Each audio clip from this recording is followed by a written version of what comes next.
Assalamualaikum warahmatullahi wabarakatuh. Selamat siang kawan UGM. Perkenalkan saya Andi Alia, mahasiswa MIH UGM Kampus Jakarta.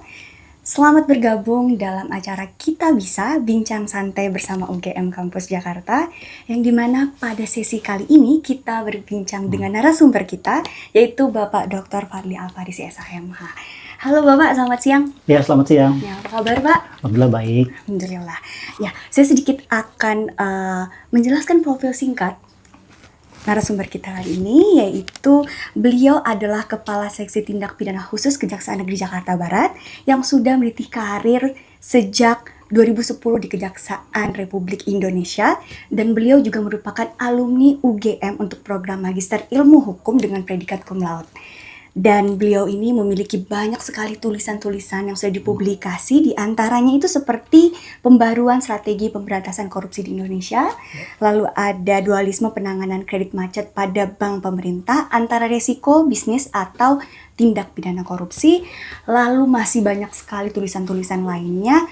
Namun yang menjadi tema perbincangan kita pada kali ini adalah buku yang beliau sudah tulis dan sangat menarik, yaitu Paradigma Baru Perlindungan Penegak Hukum dalam Penanganan Perkara Pidana. Baru saja rilis ya Pak, 2025 Iya, ya betul, Pak? baru keluar. Ya.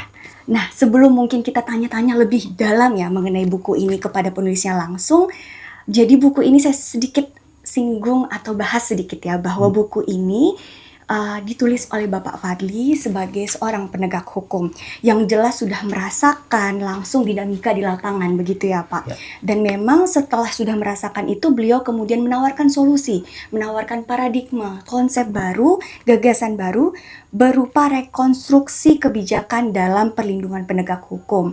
Dalam hal ini penyidik, penuntut umum, dan hakim yang berlandaskan keadilan, Pancasila, dan Undang-Undang Dasar 1945, serta dilengkapi oleh kajian-kajian perbandingan dari berbagai negara lainnya Pak ya.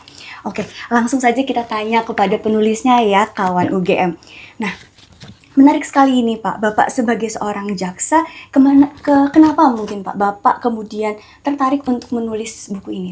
Ya, baik. Mungkin sejujurnya saya gambarkan bahwa ini berawal dari disertasi saya di Fakultas Hukum Undip untuk S3, yang mana saya mendapatkan beasiswa, dan ketika mendapatkan beasiswa memang yang terpikirkan adalah membuat tulisan yang itu bisa memberikan kontribusi bagi kejaksaan. Nah, tadi sudah disinggung, saya memang alumni dari MIH UGM. Nah, saya teringat waktu kuliah dulu, salah satu dosen itu ada mengatakan bahwa, kebetulan orang kejaksaan juga, jadi mengatakan bahwa kadang penghargaan sekaligus perlindungan negara terhadap penegak hukum itu masih kurang. Jadi ketika kita menjalankan tugas, kita meninggal itu kita hanya menjadi bangkai saja, tidak ada yang kenal, tidak ada yang ingat lagi, bahkan keluarga menangisi kita. Nah, disitulah saya mulai terpikir dan melihat kondisi existing, oh sepertinya memang di sini masih ada kurangnya pengaturan perlindungan terhadap penegak hukum, mulai dari polisi, jaksa, dan juga hakim. Wah, itu ya Pak, berarti ya cikal bakal kenapa kemudian ada Ya, ide menulis buku betul. ini. Nah, kemudian judulnya Pak, Paradigma Baru. Ya. Kalau kita artikan sebagai kerangka berpikir baru Ya. yang digunakan manusia untuk memahami, memaknai, atau menyikapi fenomena tertentu atau memecahkan suatu masalah. Ya. Nah, berhubungan dengan pertanyaan sebelumnya jawaban Bapak tadi, berarti kan kita berbicara mengenai kondisi existing ya Pak ya, Ya. sekarang saat ini seperti apa. Nah, bagaimana Bapak melihat kebijakan perlindungan penegakan hukum dalam penanganan perkara pidana Pak saat ini? Iya, betul. Jadi memang sebenarnya peraturan organik setiap penegak hukum, baik itu polisi, jaksa, hakim, itu sebenarnya sudah mengatur. Nah, namun saya melihat ini sifatnya masih parsial atau tersebar di masing-masing undang-undang. Di kepolisian ada undang kepolisian, di kejaksaan ada undang-undang kejaksaan, dan di kehakiman ada undang-undang kekuasaan kehakiman. Dan juga di konvensi internasional seperti jaksa itu ada di Guideline on the Prosecutor. Kemudian juga di hakim itu juga, sebentar saya baca ya, kalau yang di hakim itu dia ada pengaturan mengenai independensi judiciary. Nah, itu sebenarnya sudah diatur. Nah, oleh karena itu saya memandang bahwa perlu ada pengaturan yang sifatnya sistematis atau dalam suatu peraturan perundang-undangan. Oh begitu Pak. Nah berarti di sini kan memang Bapak berfokus kepada 3 penegak hukum ya Pak ya. Ya. Kalau dilihat-lihat dari jawaban Bapak juga tadi maupun dari buku Bapak sendiri, di mana ini tertujunya atau ruang lingkup mungkin garis besarnya itu terhadap Ya. polisi atau penyidik, jaksa dan hakim begitu ya Pak. Ya. Nah yang perlu kemudian diberikan perlindungan hukum dalam melaksanakan tugasnya, Ya. khususnya dalam perkara pidana ya Pak Betul. ya. Nah, apa yang mendasari Bapak kemudian berfokus kepada 3 subjek ini Pak? Iya, jadi dalam sistem peradilan pidana itu kita mengenal adanya penyidikan, penuntutan sampai dengan eksekusi di pengadilan. Nah, dalam sistem peradilan pidana itu yang paling penting atau krusial mewakili publik atau masyarakat itu adalah aparat pemerintahan, dalam hal ini aparat penegak hukum mulai dari jaksa, hakim, dan juga polisi. Nah, saya melihat ketiga elemen ini mempunyai upaya paksa atau kewenangan yang itu rentan untuk di-challenge atau diuji. Nah, kemudian dari fakta yuridis dan juga fakta empiris yang saya dapatkan 10 tahun belakangan itu juga mengungkapkan bahwa ketiga APH ini mulai dari polisi, jaksa, dan juga penyidik ini yang paling rentan mendapatkan pengancaman, penyerangan, baik fisik maupun non-fisik. Oh iya Pak. Nah, menarik sekali nih Pak. Ya. Bapak sendiri sebagai APH itu sendiri ya Pak, Betul. dalam hal ini jaksa.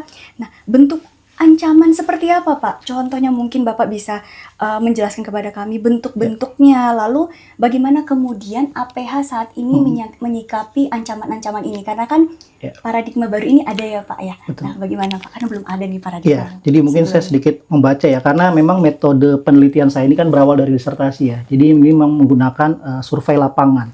Nah, di survei lapangan itu saya mengambil responden lebih kurang itu 280 yang terdiri dari jaksa dan juga hakim. Nah, memang dari hasil pengolahan data diperoleh informasi bahwa 92% itu memang jaksa yang menangani perkara itu yang paling rentan mendapatkan ancaman. Nah, kemudian juga kalau polisi itu dia memang dibekali oleh senjata api. Dia meskipun ada gangguan atau ancaman tapi tidak sebanyak jaksa, pun juga hakim. Nah, di dalam perjalanannya ancaman yang diterima itu memang ada berupa fisik maupun non fisik. Nah, fisik itu seperti penculikan, penganiayaan, dan juga ada penyerangan pada saat sidang. Nah, non fisik ini bisa seperti modelnya intimidasi. Jadi mungkin ada pelemparan bangkai, kepala hewan, kotoran, bahkan juga ada kata-kata kasar secara verbal. Dan bahkan di beberapa kejadian ada juga yang bisa mengancam memindahkan seseorang itu. Wah, ngeri ya Pak ternyata ya di lapangan Ya, ya Pak betul, ya dinamikanya. Bukan hanya punya kewajiban untuk kemudian menangani perkara itu, tapi tantangan-tantangan di samping itu juga sangat-sangat berat ya Pak ya. Sehingga paradigma baru ini memang sangat diperlukan ya Pak. Ya. Nah, untuk itu Pak, Bapak sebagai aparat penegak hukum yang jelas tahu keadaan di lapangan, namun juga sebagai penegak hukum dengan cita-cita yang mulia ya Pak ya. Ya. Akhirnya merekomendasikan atau membuat satu paradigma baru ini melalui buku ini dan disertasi Bapak. Siapa kemudian pembaca yang paling ideal Pak sebenarnya untuk buku ini? Apakah hanya 3 aparat yang Bapak fokuskan tadi, atau memang bahkan pembuat kebijakan dan lain-lain itu juga sebenarnya perlu tahu Pak mengenai? Ya. Jadi memang sasaran utamanya betul tadi ketiga aparat penegak hukum itu, karena yang tadi menjadi objek penelitian saya di sini yaitu polisi, jaksa, dan hakim. Namun juga di masyarakat ini kan kita butuh feedback atau umpan balik dalam hari ini dari akademisi, kemudian dari mahasiswa dan juga masyarakat sipil. Ya, utamanya apa? Ya ini kan butuh juga masukan, evaluasi yang nanti mungkin bisa mengembang menjadi tulisan baru di kemudian hari. Nah, itu tadi kawan UGM bahwa penulisnya sendiri langsung merekomendasikan bahwa buku ini tidak hanya ideal bagi para penegak hukum, tapi kawan UGM juga sangat-sangat rekomendasikan untuk membaca buku ini ya Pak ya, betul. sebagai feedback penting sekali untuk itu. Nah, kita beralih ke pertanyaan selanjutnya ya Pak. Nah, dengan segala problematika, masalah di lapangan yang tentu tidak hanya Bapak amati, tapi Bapak memang merasakan langsung ini ya Pak sebagai penegak hukum yang kemudian menandakan bahwa masalah-masalah ini benar urgent Pak, benar penting untuk kemudian dibahas atau diangkat.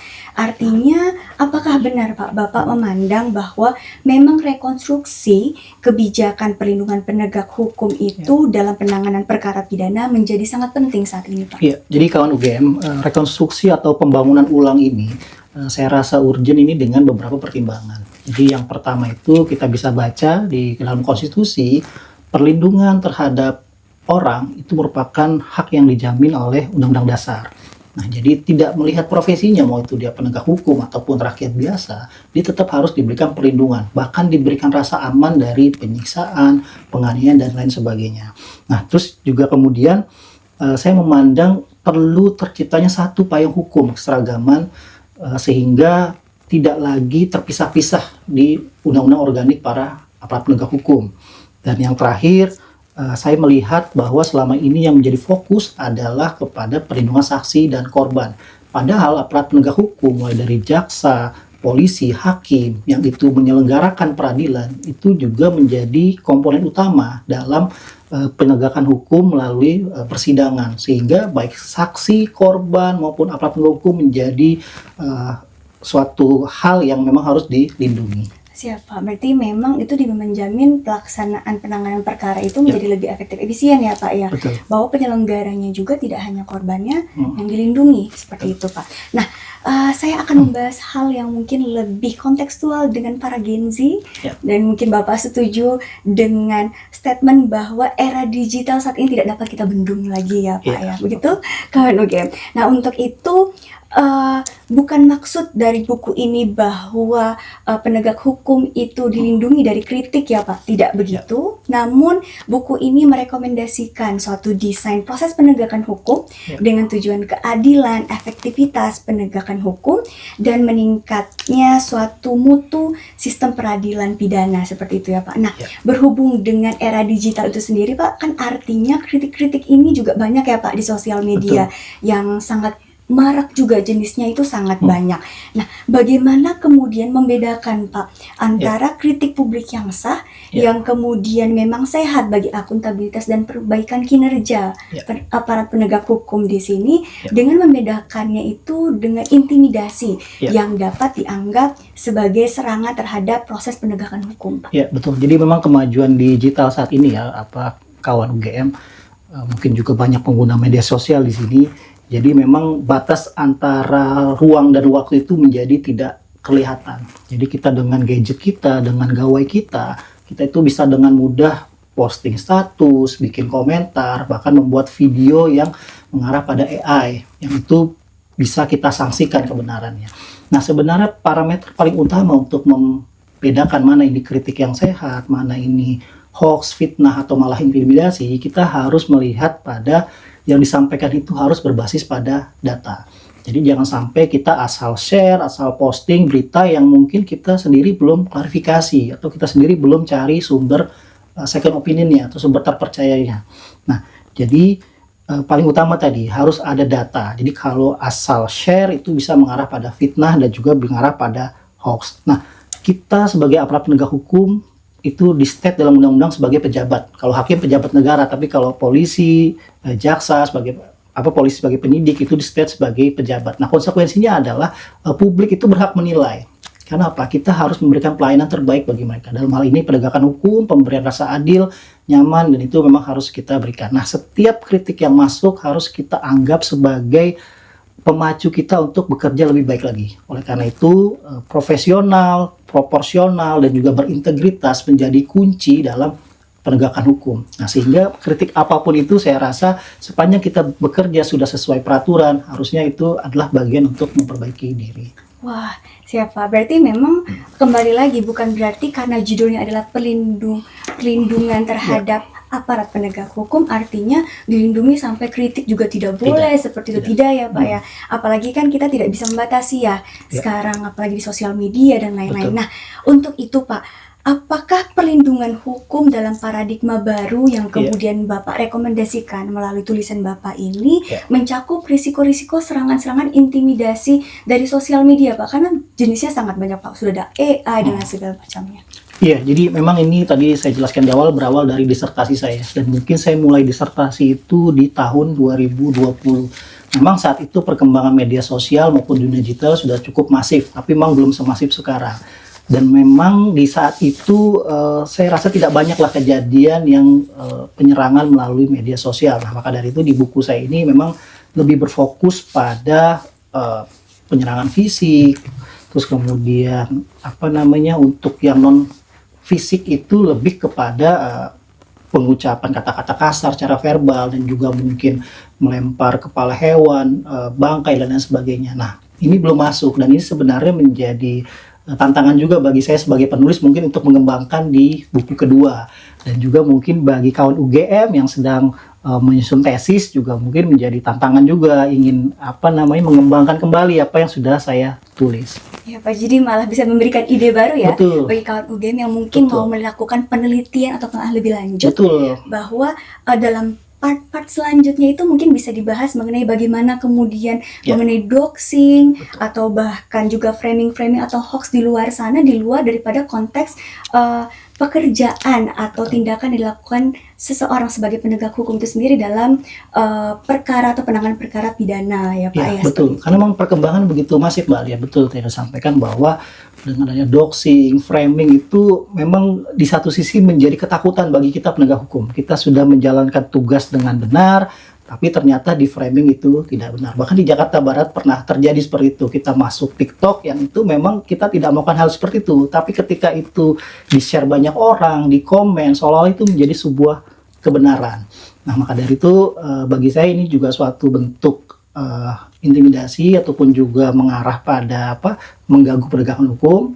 Nah, kita memang juga harus mencoba mengaturnya sesuai aturan hukum. Tapi tadi, sekali lagi tidak dengan membatasi kebebasan berekspresi dan juga berpendapat. Ya, kritik atau saran itu sah-sah saja, sepanjang tadi berbasis data atau bukti yang kuat. Jadi tidak asal berkomentar ya Pak, atau memberikan suatu data yang bahkan salah atau hoax seperti itu ya Pak ya.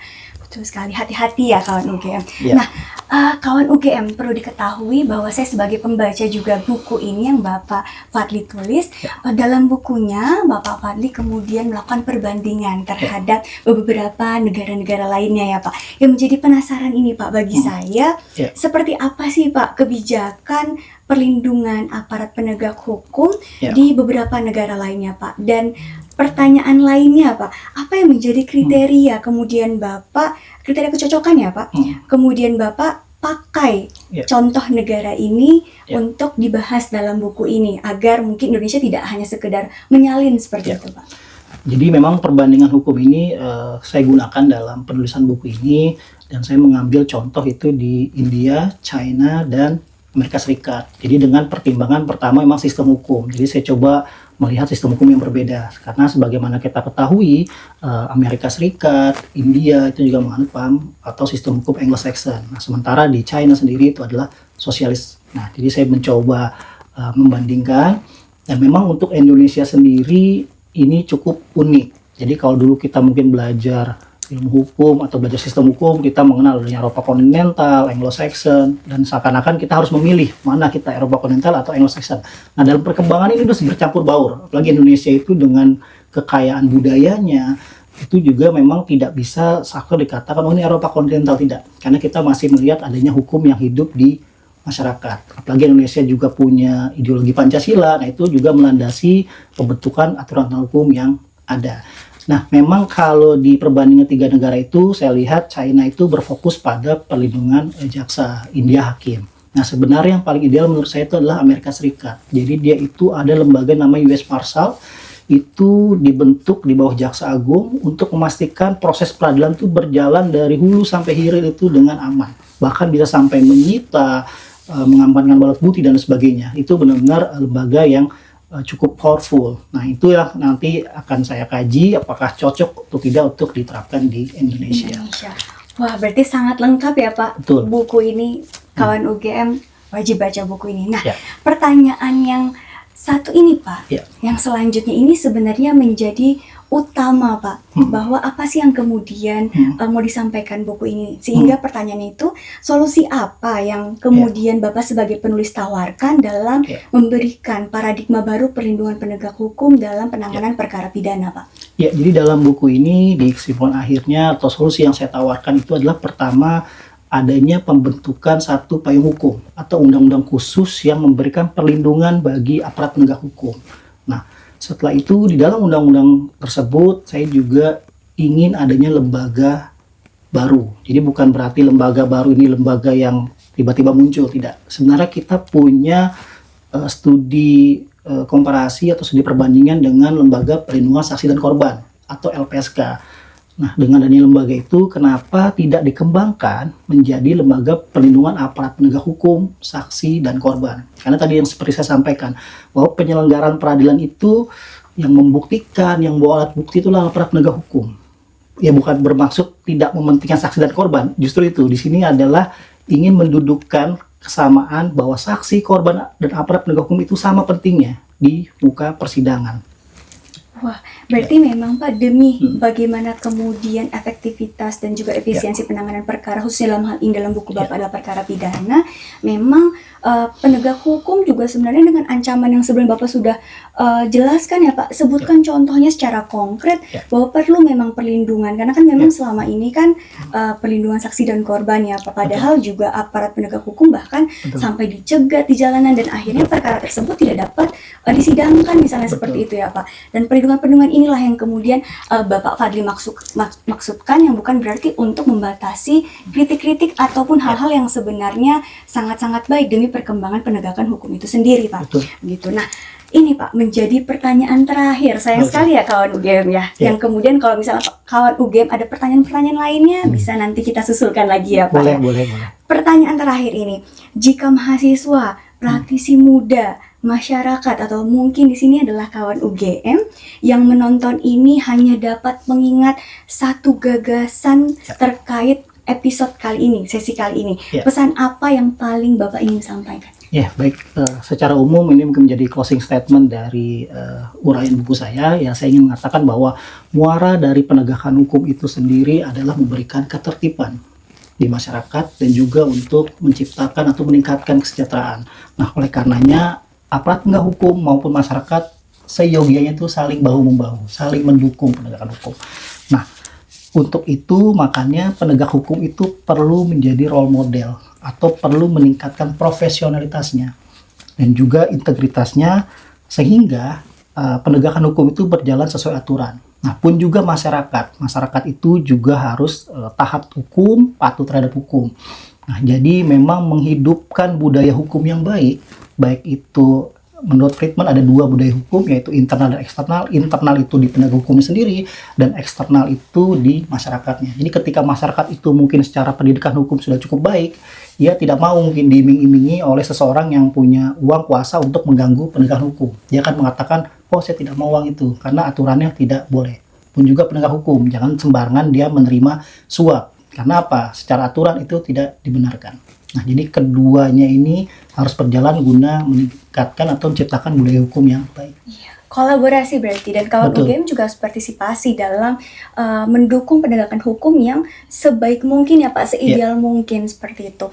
Nah, kawan UGM dan Bapak demikian sampailah kita pada penghujung bincang santai pada sesi kali ini. Atas nama UGM, saya mengucapkan terima kasih banyak, apresiasi ya Pak sedalam-dalamnya terhadap Bapak Dr. Fadli Al-Farisi SIMH atas pemikiran, pengalaman dan juga refleksinya yang mungkin saat ini diselenggarakan melalui diskusi terkait buku Bapak Fadli ini.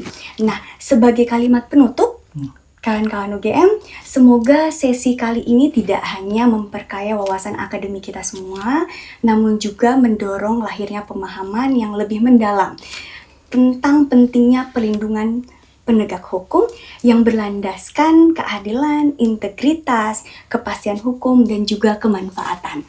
Nah, untuk itu juga kawan UGM, jangan lupa baca buku ini dan kalian bisa mendapatkannya di marketplace. Sudah ada ya Pak ya? Ada. Dan wajib yang asli, yang resmi ya Pak, jangan beli yang bajakan, itu nggak melanggar boleh. hukum dong. Ya betul, jangan yang kawan UGM ya. Oke, terima kasih kepada seluruh pendengar atau kawan UGM. Demikian, sampai bertemu pada program atau sesi selanjutnya. Salam sehat.